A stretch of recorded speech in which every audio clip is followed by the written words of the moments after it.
जैन सभी बच्चों को। अब हम हल करेंगे कक्षा 11वीं की अर्धवार्षिक परीक्षा का पशुपालन विषय का पेपर। देखिए सबसे पहले हम करेंगे सही विकल्प चुनकर लिखिए। केंद्रीय भेड़ एवं ऊन अनुसंधान संस्थान स्थित है, वो कहाँ पर है? अंबिकानगर राजस्थान में। क्या? केंद्रीय भेड़ एवं ऊन अनुसंधान संस्थान। इज्जतनगर में क्या है? IVRI Indian veterinary research institute माने भारतीय पशु चिकित्सा अनुसंधान संस्थान, ये कहाँ है? IVRI, ये कहाँ है? इज्जतनगर उत्तर प्रदेश में। मथुरा में क्या है? बकरी अनुसंधान संस्थान, ये यहाँ पर क्या है? बकरी अनुसंधान संस्थान। गाय की गर्दन में कुल कितने भाग होते हैं? हम सभी जानते हैं गाय की गर्दन में 5 भाग होते हैं। बहुत से बच्चे 4 करते हैं, ये 4 वाला विकल्प गलत होता है। कितने होते हैं? 5 भाग होते हैं। निम्न में से किसको सत्य अमाशय अथवा वास्तविक अमाशय कहा जाता है? ये लिखा है आमाराम नहीं, आमाशय होता है। रुमेन प्रथम अमाशय, दूसरा, तीसरे, चौथे, नहीं ये नहीं होता है। रुमेन, रेडिकुलम, ओमेजम, एबिजम ये नहीं होते हैं। क्या होता है? एवोमेजम, इसी को वास्तविक अमाशय अथवा सत्य अमाशय कहा जाता है। किस भैंस के दूध में सर्वाधिक वसा पाई जाती है? तो वो होती है बदावरी भैंस। और कभी पूछ लें तो कितना? 12%। कितना पाई जाती है? 12%। कहाँ पाई जाती है? आगरा और बदावर क्षेत्र में। गाय की दुकाजी नस्ल है साहिवाल, नस्ल नंबर 1 पर दे रखा है। बच्चे खुशी से साहिवाल लगा देते हैं। साहिवाल नहीं है। साहिवाल कैसी नस्ल है? साहिवाल जो नस्ल है दुधारू नस्ल है। ठीक है। मालवी नस्ल दुधारू तो है ही है नहीं, ये तो शुद्ध भारवाही नस्ल है, केवल भार के लिए पाली जाती है। सिंधी कैसी नस्ल है? सिंधी जो है एक दुधारू नस्ल है। सिंध प्रांत जो इसका है, सिंध क्षेत्र, वो कैसी है? दुधारू नस्ल है सिंधी। तो बचती क्या अपनी? हरियाणा। ये दुधारू भी है और भारवाही भी है, दोनों काम करती है, इसलिए ये क्या है? दुकाजी नस्ल है। रेमंड भ्रूण अनुसंधान संस्थान, ये कहाँ पर स्थित है? इंदौर, रायपुर, बिलासपुर और भोपाल। मैं आपको बता दूं रेमंड भ्रूण अनुसंधान संस्थान कायदे से ये कहाँ पर है? बेंगलुरु।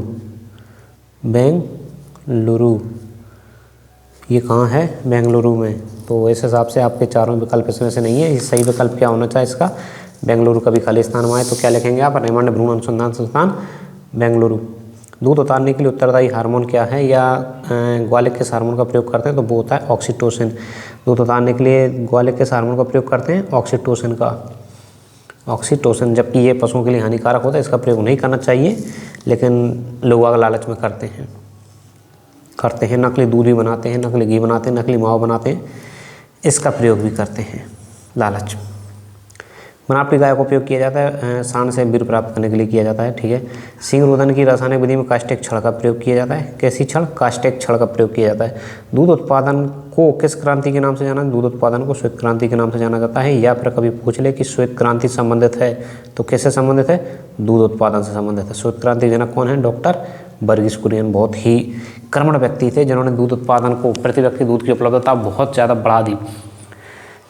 इन्होंने दूध की उपलब्धता बहुत आयत में अधिक बढ़ाई, और जितना होना चाहिए 247 ग्राम, उससे भी अधिक होती है। लेकिन क्या है कि भारत की आबादी भी बहुत अधिक रफ्तार से बढ़ी, इसलिए ये जितना होना चाहिए उतने पर नहीं ला सके, लेकिन फिर भी उन्होंने अपना बहुत योगदान दिया श्वेत क्रांति के लिए, इसलिए इन्हें श्वेत क्रांति का जनक कहा जाता है। इन्हें डॉक्टर वर्गीस कुरियन को। प्राथमिक सहकारी समिति के सदस्य मिलकर का गठन करते हैं? किसका गठन करते हैं? सबसे पहले तो वो समिति का ही गठन करते हैं। फिर देखिए मादा सुअर का मतकाल होता है, वो होता है 2 से 3 दिन। आप किसी भी किताब में देखेंगे तो क्या मिलेगा? 2 से 3 दिन। अगर इसमें घंटे पूछा तो आप लिखेंगे 48 से 72 घंटे। जीवांश खाद अधिक सत्य। जीवांश खाद के अधिक प्रयोग से भूमि की उर्वरता घटती है? ऐसा नहीं है, भूमि की उर्वरता नहीं घटती है, ये असत्य हो जाएगा। गायों के अयन अधिक विकसित, भैंसों के अयन कम विकसित होते हैं, यही असत्य है। ऐसा नहीं होता है, बल्कि विकसित अयन दूध स्पष्ट एवं टेढ़ी मेढ़ी दुग्धस्राव दुधारू पशु का लक्षण होता है। ठीक है। पालतू पशुओं के हृदय में 3 कोष्ठ होते हैं? ऐसा नहीं है, 2 इस तरफ और 2 दाहिनी तरफ, 2 बाएं तरफ। हृदय के दोनों ओर 2-2 कोष्ठ होते हैं, कुल मिलाकर के 4 कोष्ठ होते हैं। जर्सी नस्ल का मूल स्थान जर्सी द्वीप इंग्लैंड है। कहाँ है? जर्सी द्वीप इंग्लैंड है, ये सत्य हो जाएगा। ये पालतू पशु वाले ये आपका गलत है, ये गलत है। जर्सी नस्ल का मूल स्थान जर्सी द्वीप इंग्लैंड होता है, तो ये क्या हो जाएगा? सत्य हो जाएगा।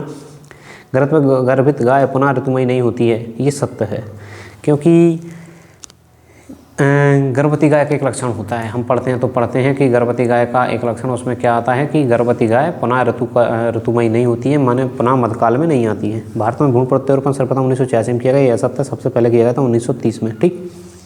अब देखिए भारतीय डेयरी अनुसंधान संस्थान, ये क्या होता है? राष्ट्रीय डेयरी अनुसंधान संस्थान होता है, NDRI। ये कहाँ है? ये है करनाल में। ब्राउन सुस नस्ल कहाँ की है? स्विट्जरलैंड की है। नमकीन मांस रेड लैंड रेस और सहकारी सहायक समिति अधिनियम 1904 में पारित हुआ। श्वसन तंत्र किससे संबंधित है? फेफड़े से। ये जो मैंने इसमें आड़े टेढ़े से चिन्ह लगाए, आपको ऐसे ऐसे लाइन नहीं खींचनी, आपको एक के सामने सही लगना है, उसी को सही जोड़ी बोलते हैं। ऐसे आड़े टेढ़े करना ये सही तरीका नहीं है, कॉपी जांचने वाले से काट देगा, ठीक है। अब देखिए आप, NDDB का पूरा नाम वो क्या होता है? नेशनल डेयरी डेवलपमेंट बोर्ड, माने राष्ट्रीय दुग्ध विकास संघ। फिर है विश्व के किस देश में भैंसों की संख्या सर्वाधिक होती है? वो होती है भारत में, ठीक है। किस नस्ल के पशु सवाई चाल के लिए प्रसिद्ध हैं? ये ठीक प्रश्न है, इसका उत्तर होता है कॉकरेज। यह प्रश्न कक्षा 11 वार्षिक परीक्षा में पूछा जाता है कि किस नस्ल के पशु सवाई चाल के लिए प्रसिद्ध हैं, तो वो क्या है? कॉकरेज। गायों में गर्भावस्था की अवधि कितनी होती है? 281 से 285 दिन। देखिए गर्भावस्था क्या होती है, गर्भकाल क्या होता है? जब किसी पशु ने गर्भ धारण कर लिया तो उसके बाद कितने दिनों बाद बछड़े का या बछिया का जन्म होगा, उस बीच की अवधि को क्या बोलते हैं? गर्भकाल या फिर गर्भावस्था की अवधि, ठीक है। पशुओं में ग्रीवा का मुख कब खुलता है? देखिए ग्रीवा का मुख 2 समय खुलता है, या तो बछड़े के जन्म के समय खुलता है, या फिर कब? जब पशु मतकाल में होता है, ठीक है। ये आपका इतना हुआ, बाकी ये इसके लिए हम दूसरी वीडियो बना देंगे। जय हिंद।